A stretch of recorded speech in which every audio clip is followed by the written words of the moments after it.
Yoga and the Conquest of Sex. Sri Aurobindo.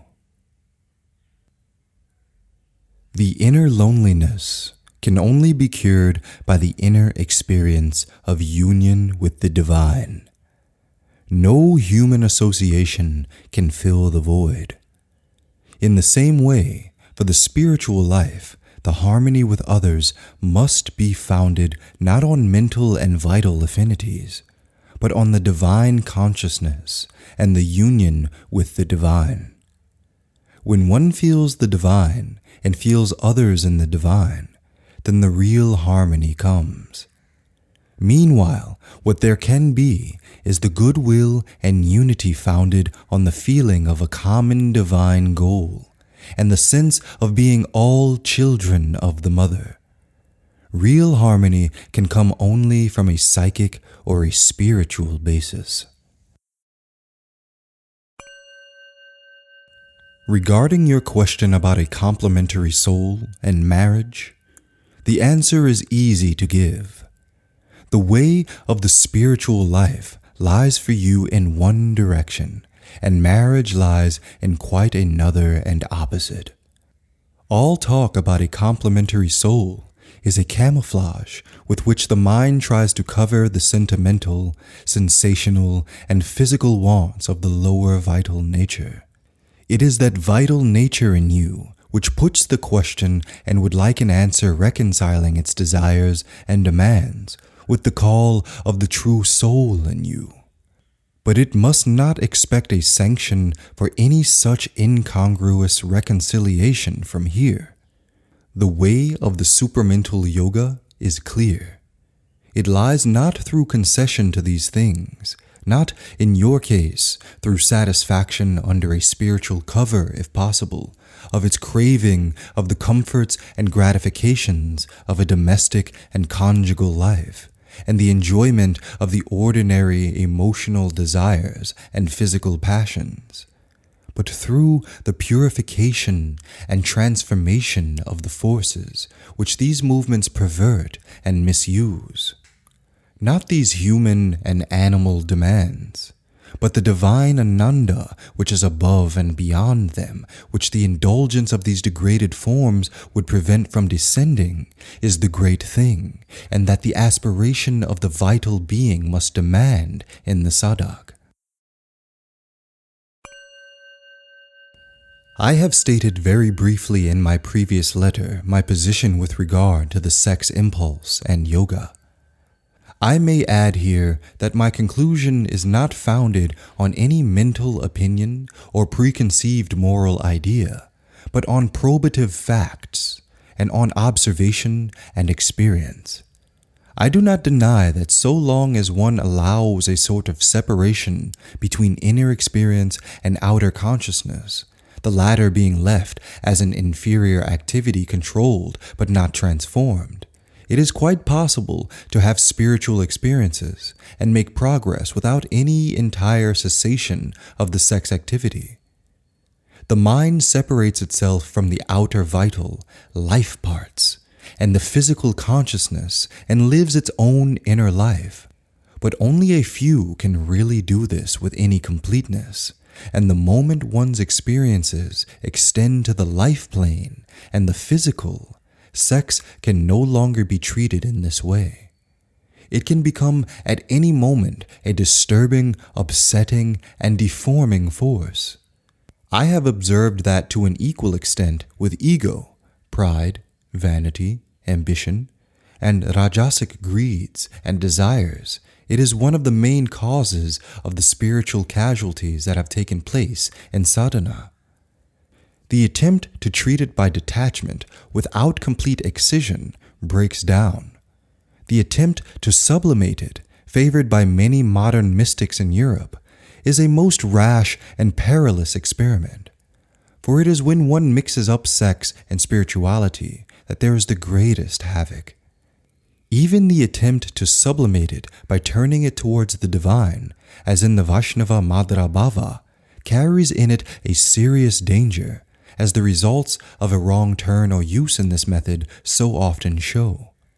At any rate, In this yoga, which seeks not only the essential experience of the divine, but a transformation of the whole being and nature, I have found it an absolute necessity of the sadhana to aim at a complete mastery over the sex force. Otherwise, the vital consciousness remains a turbid mixture, the turbidity affecting the purity of the spiritualized mind and seriously hindering the upward turn of the forces of the body. This yoga demands a full ascension of the whole lower or ordinary consciousness to join the spiritual above it, and a full descent of the spiritual, eventually of the supramental, into the mind, life, and body to transform it. The total ascent is impossible so long as sex desire blocks the way. The descent is dangerous so long as sex desire is powerful in the vital. For at any moment, an unexcised or latent sex desire may be the cause of a mixture which throws back the true descent and uses the energy acquired for other purposes, or turns all the action of the consciousness towards wrong experience, turbid and delusive. One must, therefore, clear this obstacle out of the way. Otherwise, there is either no safety or no free movement towards finality in the sadhana. The contrary opinion of which you speak may be due to the idea that sex is a natural part of the human vital physical whole, a necessity like food and sleep, and that its total inhibition may lead to unbalancing and to serious disorders. It is a fact that sex suppressed in outward action but indulged in other ways may lead to disorders of the system and brain troubles. That is the root of the medical theory which discourages sexual abstinence. But I have observed that these things happen only when there is either secret indulgence of a perverse kind replacing the normal sexual activity, or else an indulgence of it in a kind of subtle vital way by imagination or by an invisible vital interchange of an occult kind. I do not think harm ever occurs when there is a true spiritual effort at mastery and abstinence. It is now held by many medical men in Europe that sexual abstinence, if it is genuine, is beneficial. For the element in the retas, which serves the sexual act, is then changed into its other element which feeds the energies of the system, mental, vital, and physical. And that justifies the Indian idea of brahmacharya, the transformation of retas into ojas, and the raising of its energies upward so that they change into a spiritual force. As for the method of mastery, it cannot be done by physical abstinence alone.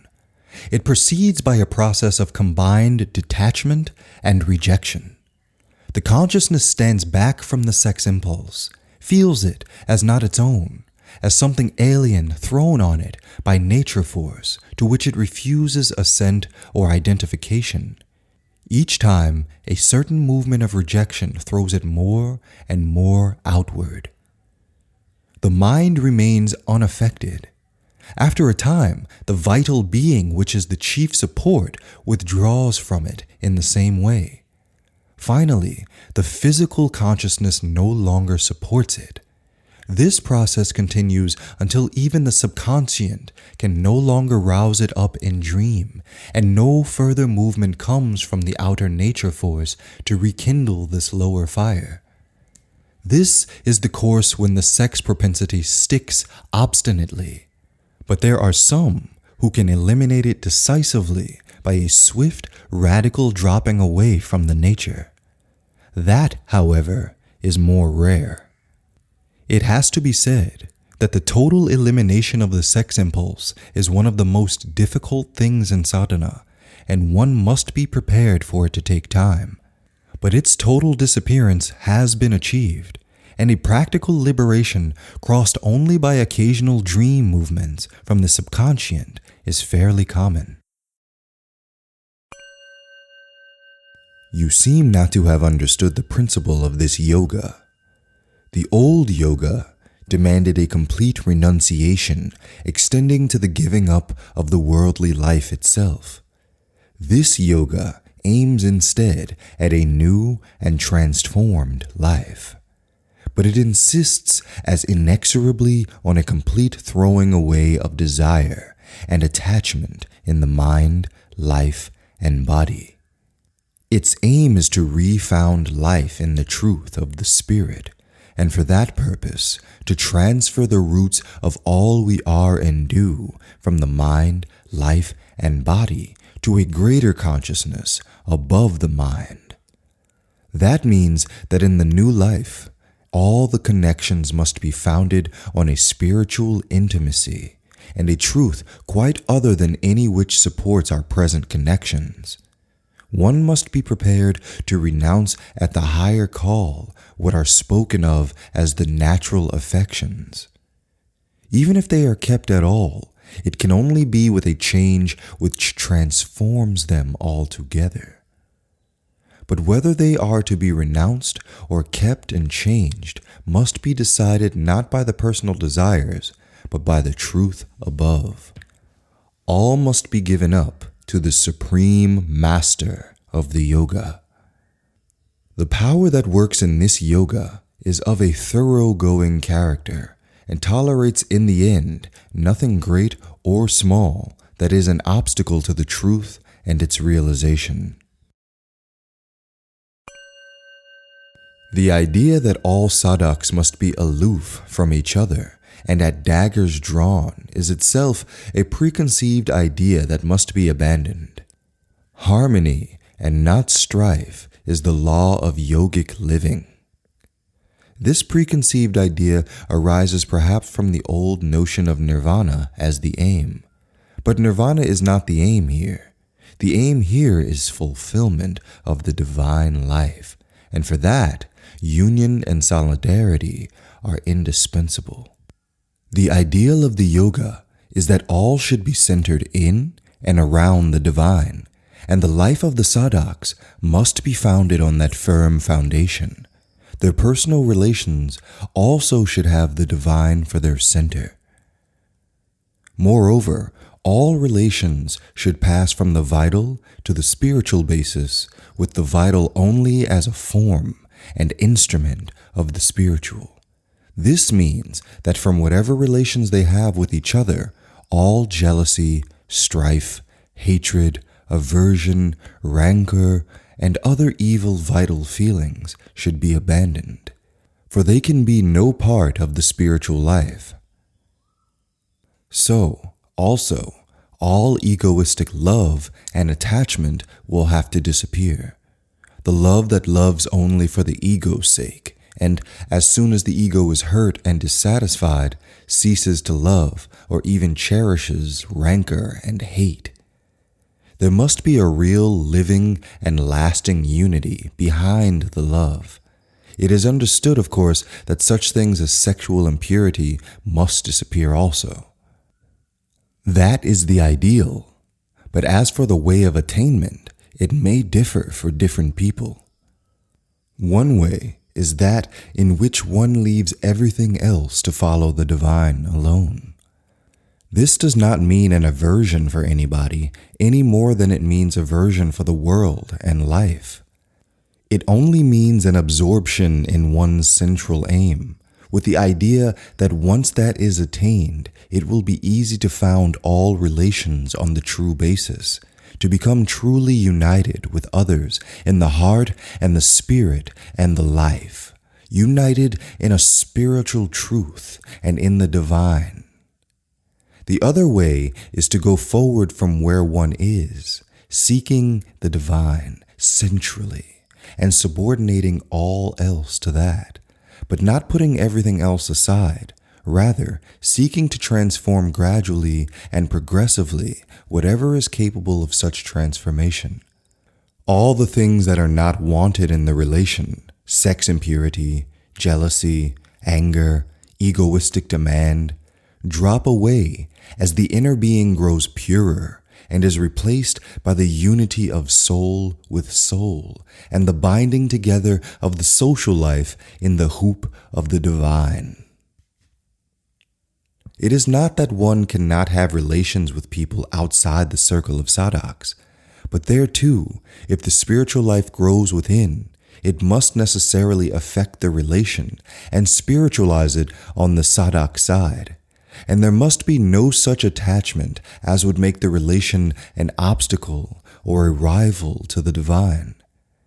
Attachment to family, etc., often is like that, and if so, it falls away from the sadhak. That is an exigence which, I think, should not be considered excessive. All that, however, can be progressively done. A severing of existing relations is necessary for some. It is not so for all. A transformation, however gradual, is indispensable. Severance where severance is the right thing to do. P.S. I must repeat also that each case differs. One rule for all is not practical or practicable. What is needed by each for his spiritual progress is the one desideratum to be held in view. The difficulty is dual, psychological and corporeal. The first is the effect of the unregenerated animality upon the life, especially by the insistence of the body's gross instincts, impulses, desires. The second is the outcome of the corporeal structure and organic instrumentation imposing its restrictions on the dynamism of the higher divine nature. The first of these two difficulties is easier to deal with and conquer, for here the will can intervene and impose on the body the power of the higher nature. Certain of these impulses and instincts of the body have been found especially harmful by the spiritual aspirant and weighed considerably in favor of an ascetic rejection by the body. Sex and sexuality, and all that springs from sex and testifies to its existence, had to be banned and discarded from the spiritual life. And this, though difficult, is not at all impossible, and can be made a cardinal condition in all ascetic practice and the satisfaction of this condition, though not easy at first to fulfill, becomes after a time quite feasible. The overcoming of the sex instinct and impulse is indeed binding on all who would attain to self-mastery and lead the spiritual life. A total mastery over it is essential for all spiritual seekers, the eradication of it for the complete ascetic. This much has to be recognized and not diminished in its obligatory importance and its principle. But all recognition of the sex principle, as apart from the gross physical indulgence of the sex impulse, could not be excluded from a divine life upon earth. It is there in life, plays a large part, and has to be dealt with. It cannot simply be ignored, merely suppressed, or held down, or put away out of sight. In the first place, it is in one of its aspects a cosmic and even divine principle. It takes the spiritual form of the Ishvara and the Shakti, and without it, there would be no world creation or manifestation of the world principle of Purusha and Prakriti, which are both necessary for the creation, necessary too in their association and interchange for the play of its psychological working, and in their manifestation as soul and nature, fundamental to the whole process of the Lila. In the divine itself, an incarnation, or at least in some form, a presence of the two powers, or their initiating influence through their embodiments or representatives, would be indispensable for making the new creation possible. In its human action, on the mental and vital level, sex is not altogether an undivine principle. It has its nobler aspects and idealities, and it has to be seen in what way and to what extent these can be admitted into the new and larger life. All gross animal indulgence of sex desire and impulse would have to be eliminated. It could only continue among those who are not ready for the higher life or not yet ready for a complete spiritual living.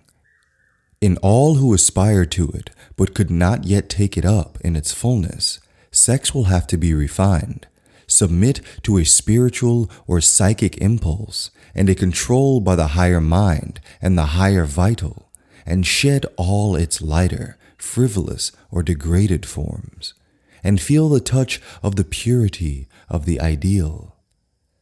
Love would remain, all forms of the pure truth of love in higher and higher steps till it realized its highest nature, widened into universal love, merged into the love of the divine. The love of man and woman would also undergo that elevation and consummation. For all that can feel a touch of the ideal and the spiritual must follow the way of ascent till it reaches the divine reality. The body and its activities must be accepted as part of the divine life and pass under this law. But as in the other evolutionary transitions, what cannot accept the law of the divine cannot be accepted and must fall away from the ascending nature. There is one problem raised by sex for those who would reject in toto the obligations imposed by the animality of the body and put forward by it as an insistent opposition in the way of the aspirant to a higher life. It is the necessity of the prolongation of the race for which the sex activity is the only means already provided by nature for living beings and inevitably imposed upon the race. It is not indeed necessary for the individual seeker after a divine life to take up this problem, or even for a group who does not seek after it for themselves alone, but desire a wide acceptance of it by mankind as at least an ideal. There will always be the multitude who do not concern themselves with it, or are not ready for its complete practice, and to these can be left the care for the prolongation of the race. The number of those who lead the divine life can be maintained and increased as the ideal extends itself, by the voluntary adhesion of those who are touched by the aspiration, and there need be no resort to physical means for this purpose, no deviation from the rule of the strict sexual abstinence. But yet, there may be circumstances in which, from another standpoint, a voluntary creation of bodies for souls that seek to enter the earth life to help in the creation and extension of the divine life upon earth might be found to be desirable. Then, the necessity of the physical procreation for this purpose could only be avoided if new means of the supraphysical kind were evolved and made available. A development of this kind must necessarily belong to what is now considered as the sphere of the occult, and the use of concealed powers of action or creation not known or possessed by the common mind of the race. Occultism means rightly the use of the higher powers of our nature, soul, mind, life force, and the faculties of the subtle physical consciousness to bring about results on their own or on the material plane by some pressure of their own secret law and its potentialities for manifestation and result in human or earthly mind and life and body, or in objects and events in the world of matter. A discovery or an extension of these little known or yet undeveloped powers is now envisaged by some well-known thinkers as a next step to be taken by mankind in its immediate evolution. The kind of creation spoken of has not been included among these developments, but it could well be considered as one of the new possibilities. Even physical science is trying to find physical means for passing beyond the ordinary instrumentation or procedure of nature in this matter of propagation, or the renewal of the physical life force in human or animal beings. But the result to occult means and the intervention of subtle physical processes, if it could be made possible, would be a greater way which could avoid the limitations, degradations, incompleteness, and heavy imperfection of the means and results solely available to the law of material force. In India, there has always been from the earliest times a widely spread belief in the possibility and reality of the use of these powers by men with an advanced knowledge of these secret things, or with a developed spiritual knowledge and experience and dynamic force, and even in the tantras, an organized system of their method and practice. The intervention of the yogi in bringing about a desired birth of offspring is also generally believed in and often appealed to, and the bestowal on the child so obtained of a spiritual attainment or destiny by his will or his blessing is sometimes asked for, and such a result is recorded not only in the tradition of the past, but maintained by the witness of the present. But there is here still the necessity of a resort to the normal means of propagation and the gross method of physical nature. A purely occult method, a resort to superphysical processes acting by superphysical means for a physical result, would have to be possible if we are to avoid this necessity. The resort to the sex impulse and its animal process could not be transcended otherwise. If there is some reality in the phenomenon of materialization and dematerialization claimed to be possible by occultists and evidenced by occurrences many of us have witnessed, a method of this kind would not be out of the range of possibility. For in the theory of the occultists, and in the gradation of the ranges and planes of our being, which yoga knowledge outlines for us, there is not only a subtle physical force, but a subtle physical matter intervening between life and gross matter, and to create in this subtle physical substance and precipitate the forms thus made into our grosser materiality is feasible. It should be possible, and it is believed to be possible for an object formed in this subtle physical substance to make a transit from its subtlety into the state of gross matter directly by the intervention of an occult force and process, whether with or even without the assistance or intervention of some gross material procedure. A soul wishing to enter into a body or form for itself a body and take part in a divine life upon earth might be assisted to do so, or even provided with such a form by this method of direct transmutation without passing through birth by the sex process, or undergoing any degradation or any of the heavy limitations in the growth and development of its mind and material body, inevitable to our present way of existence. It might then assume all at once the structure and greater powers and functionings of the truly divine material body, which must one day emerge in a progressive evolution to a totally transformed existence, both of the life and form in a divinized earth nature.